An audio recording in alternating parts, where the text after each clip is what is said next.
सुरुवातीला आपल्या हो माहिती आहे, पण 2-3 मुद्दे महत्वाचे ते तुम्हाला कळले पाहिजे, त्यासाठी तुम्ही आलाय. मग उपयोगच होणार नाही ना येऊन.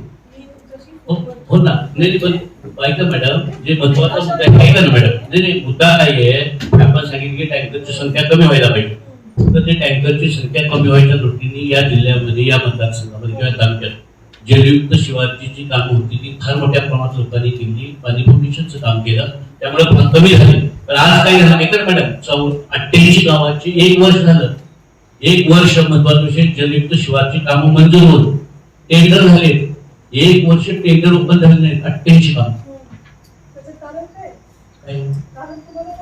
काय मला नाही माहिती, ओपन केली पाहिजे. दुसरा मुद्दा तुम्ही सांगताय टंचाईचा जो विषय आहे हे राजकारणाचा विषय नाहीये.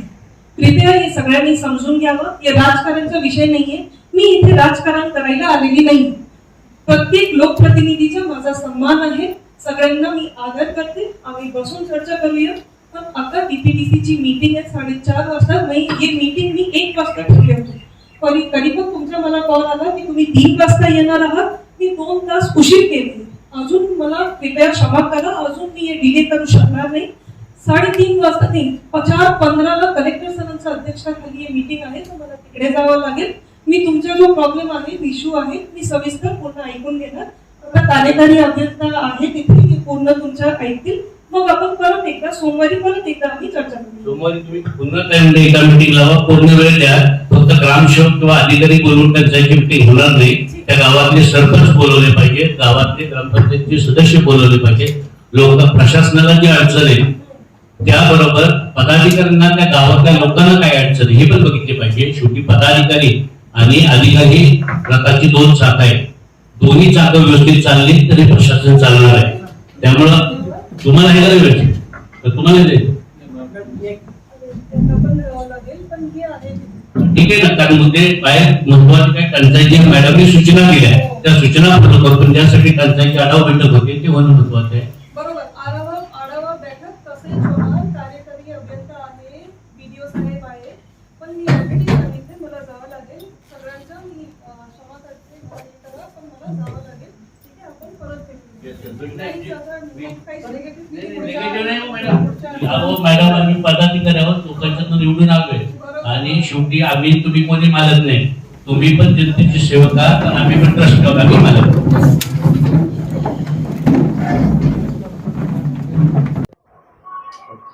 जिल्हा परिषदच्या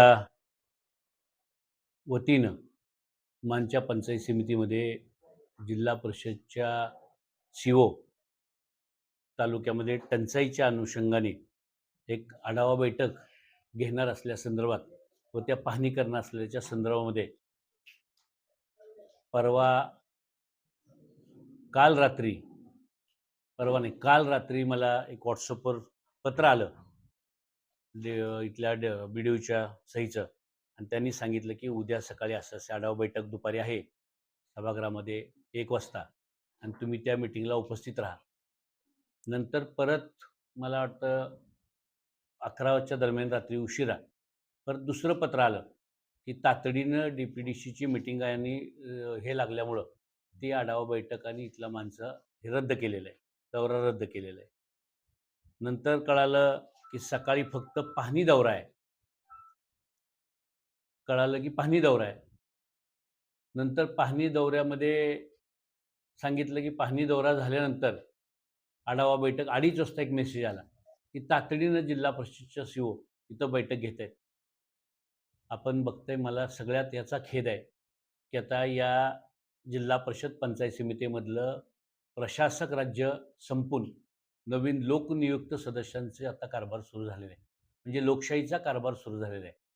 आणि आज या जिल्हा परिषदच्या सीओ इथं येत असताना, त्या भागामध्ये फिरत असताना जिल्हा परिषद सदस्य असतील, पंचायत समितीचे 10 सदस्य आहेत, सभापती उपसभापती आहेत, त्या कुणालाही न सांगता येतात आणि स्वतःचा अधिकारशाही गाजवायचा प्रयत्न करतात.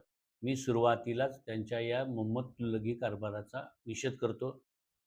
त्यांनी जिल्ह्यामध्ये या तालुक्यामध्ये येत असताना तालुक्याची पंचायत समितीच्या सभागृहामध्ये बैठक होते आणि सभापतींना तिथं निमंत्रित केलं पाहिजे, 10 सदस्यांना निमंत्रित केलं पाहिजे, 5च्या 5 जिल्हा परिषद सदस्यांना केलं पाहिजे.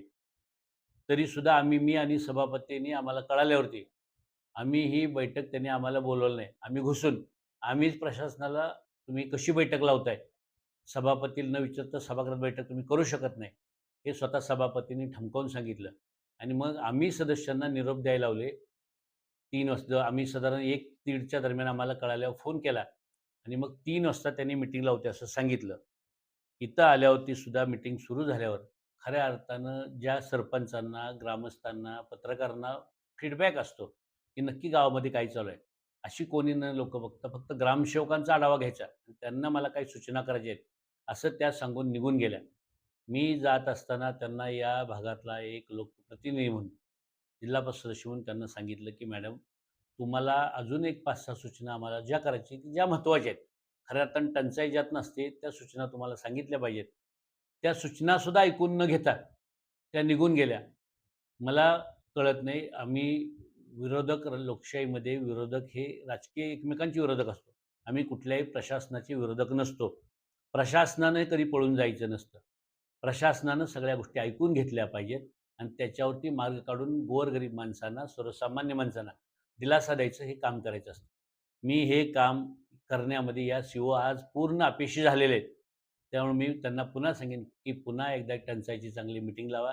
त्यामध्ये सगळ्या गावचे सरपंच, ग्रामसेवक, सगळे लोकप्रतिनिधी सगळे एकत्र घ्या. आमच्यावर पाहणी दौरा करा आणि खरी या तालुक्याची काय परिस्थिती आहे, ती पहा. नाहीतर तुम्ही जी आज परिस्थिती पाहताय आणि या तालुक्यामध्ये सगळं सुंदर चाललंय आणि एकदम व्यवस्थित चाललंय, ही परिस्थिती नाही. तर या तालुक्यामध्ये गावागावातला गरीब माणूस पिंजतोय. आमच्या पत्रकार बांधवांना त्यांना आता पाण्याच्या सुविधा उपलब्ध करून द्यायला लागतायत, टाक्या घेऊन द्यायला लागतात, सायकलीला घागरी बांधून द्यायला लागतायत. हे तालुक्यातलं वास्तव चित्र आहे. आणि म्हणून आज टंचाईच्या अनुषंगाने माझ्या 3-4 मागण्या होत्या. त्यातली पहिली मागणी आहे, की जे आता झिरे कटापूरचं पाणी आंधळी धरणामध्ये येतंय, ते पाणी 6 महिने आहे असं जोपर्यंत टंचाई संपत नाही, तोपर्यंत चालू ठेवावं आणि त्याच्यातनं मग मार्डी परिसरातली 20-22 गावं आहेत आणि त्याचबरोबर बिजवडी परिसरातली 15, 17, 18 गावं आहेत.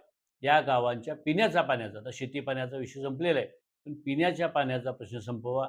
याशिवाय बाकीचा जो ढाकणी तलाव आहे, याच्यातनं जवळ-जवळ 70-75% हे पाणी पुरवठा पहिला केला जात होता. आज तो तलावामध्ये सुद्धा आम्हाला 0% पाणी असं काहीतरी इरिगेशनच्या अधिकाऱ्यांनी सांगितलं. आता तो आकडा बरोबर आहे की नाही, हे सांगायला सुद्धा अधिकारी नव्हते. म्हणजे टंचाईच्या मीटिंगला कोण अधिकारी पाहिजेत? तर खरं तर टंचाईच्या मीटिंगला जलसंपदाचे अधिकारी पाहिजेत, म्हणजे ते अधिकारी पाहिजेत. कारण त्यांच्याकडेच धरणातली माहिती खरी कळते, की कुठल्या धरणामध्ये किती पाणी आहे. पण तो एकही अधिकारी उपलब्ध नव्हता. त्यामुळे कशी सी-ओ मॅडमनी कसली मीटिंग घेतली हेच मला कळलं नाही. याशिवाय दुसरे ग्रामीण पाणी पुरवठ्याचे अधिकारी का पाहिजेत? तर आमच्या ज्या पाणी पुरवठा योजना ज्या चालू आहेत, त्याचं कामकाज कसं चालू आहे? त्याला कुठल्या अडचणी आहेत का? त्या किती दिवसात तिथले पिण्याच्या पाण्याचे स्रोत संपणार आहेत? त्याचा आढावा व्हायला पाहिजे. टँकरचा आढावा व्हायला पाहिजे. त्यात सुद्धा आम्ही बघितलं, की टँकर हे लांबून कसे आणता येईल आणि टँकर लॉबी कशी जोपासली जाईल, याच्यासाठीचं जे काम चाललंय ते खरं तर त्याच्यावर चर्चा व्हायला पाहिजे होती आणि जवळचा फीडिंग पॉइंट निर्माण करावा. त्याच्यासाठी एम-एस-सी-बीचं तातडीचं कनेक्शन घ्यावं. ज्या लागतील त्या सुविधा कराव्यात आणि शासनाचा पैसा वाचवावा, ही चर्चा व्हायला पाहिजे होती. पण ते काही त्यांनी साठी थांबल्या नाहीत. तर ती एक सूचना आम्ही मांडलेली आहे. याच्याशिवाय जलयुक्त शिवारचं फार मोठं काम या तालुक्यामध्ये झालेलं आहे आणि या जलयुक्त शिवारच्या कामाच्या माध्यमातून मागं 84 टँकर या दिवसात जिथं चालू होते, तिथं आता फक्त 17 टँकर चालू आहेत. म्हणजे पाणी फाउंडेशन, जलयुक्त शिवार, लोकांनी केलेल्या योजना यातनं काम चांगलं झालंय. त्याबद्दल आम्ही शासनाचं कौतुक करतोय चांगलं काम केल्याबद्दल. पण दुर्दैवानं या तालुक्यातली 88 कामं अशी आहेत, की 1 वर्षापूर्वी ते टेंडर झाले आणि ती टेंडर मॅनेज होत नाहीत म्हणून. ती कामं ओपन केली जात नाहीत. म्हणजे ठराविक कॉन्ट्रॅक्टर लॉबी, म्हणजे टँकर लॉबी, कॉन्ट्रॅक्टर लॉबी सांभाळायचं काम चालू आहे आणि याच्या उत्तर द्यायच्या ऐवजी सी-ओ पळून गेल्या. त्यांना असं पळता येणार नाही. या सगळ्या प्रश्नाची उत्तर त्यांना द्यावी लागतील. पूरग्रस्तांमधनं ज्यावेळी पूर परिस्थिती या तालुक्यामध्ये झाली, त्यावेळी काही कामं झाली. म्हणजे कामं मंजूर झाली. पूरहानीतनं कामं मंजूर झाली. ती सुद्धा कामं गेले 8 महिने झालं ती टेंडर ओपन झाली नाहीत. का तर कोणतरी टेंडर मॅनेज करायचे हे करतं. दुर्दैवानं काही माहीत नाही, मी आता राजकीय आज बोलणार नाही. ती वेगळी बाईट मी तुम्हाला देईन. पण ते कामं तातडीने पूर्ण करा. ह्याच टंचाईमधली मागण्या होत्या आमच्या. ह्या सगळ्या मागण्या त्यांनी सी-ओनी पूर्ण करायला पाहिजे होत्या किंवा ऐकून घ्यायला पाहिजे होतं आणि लोकप्रतिनिधीचं ऐकून घ्यायला पाहिजे होतं. एवढंच आज माझी मागणी आहे. मी या निमित्तानं सी-ओनं पुन्हा सांगतो, की पुन्हा तातडीनं तुम्ही टंचाईची मीटिंग घ्या. सरपंच, सगळे पदाधिकारी बोलवा आणि सगळ्या लोकांचे जे प्रश्न आहेत ते प्रश्न सोडवायसाठी काम करा. आणखी एकच मागणी आहे.